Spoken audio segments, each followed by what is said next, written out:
Hi hello ನಮಸ್ಕಾರ ಸ್ನೇಹಿತರೆ, ರನ್ನ ಟಿವಿಗೆ ನಿಮ್ಮೆಲ್ಲರಿಗೆ ಸ್ವಾಗತ. ಕನ್ನಡ ಕಿರುತೆರೆಯ ಅತ್ಯಂತ ಹಳೆಯ ಧಾರಾವಾಹಿ ಎಂದರೆ ಅದು ಸೇವಂತಿ ಧಾರಾವಾಹಿಯಾಗಿತ್ತು. ಇದೀಗ ಆ ಧಾರಾವಾಹಿಯು ತನ್ನ ಕತೆಗೆ ವಿದಾಯವನ್ನು ಹೇಳಿದೆ. ಇದರ ಬಗ್ಗೆ ಇಂದಿನ ವಿಡಿಯೋದಲ್ಲಿ ತೆಗೆದುಕೊಂಡು ಬರೋಣ. ನೀವು ಸಹಿತ ಈ ಧಾರಾವಾಹಿನ ಇಷ್ಟಪಡುವುದಾದರೆ ಈ ವಿಡಿಯೋಗೆ ತಪ್ಪದೇ ಒಂದು ಲೈಕ್ ಮಾಡಿ. 2019 ಫೆಬ್ರವರಿ 25ರಿಂದ ಆರಂಭಗೊಂಡಿದ್ದ ಸೇವಂತಿ ಧಾರಾವಾಹಿಯು ಇಂದು ತನ್ನ ಕತೆಗೆ ವಿದಾಯವನ್ನು ಹೇಳಿದೆ.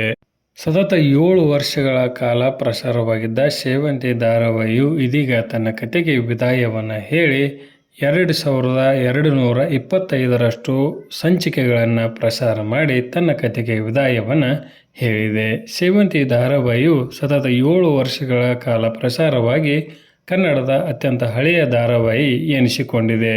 ಈ ಧಾರಾವಾಹಿಯಲ್ಲಿ ಸತತ 3ನೇ ಬಾರಿಗೆ ನಾಯಕಿ ಬದಲಾವಣೆಯನ್ನು ಕಂಡು 2 ಬಾರಿ ನಾಯಕನ ಬದಲಾವಣೆ ಕಂಡು ಅನೇಕ ಪಾತ್ರಗಳು ಧಾರಾವಾಹಿಯಿಂದ ಹೊರಬಂದು ಬೇರೆ ಪಾತ್ರಗಳು ಸಹಿತ ಆ ಧಾರಾವಾಹಿಗೆ ಎಂಟ್ರಿಯನ್ನು ಕೊಟ್ಟಿದ್ದವು.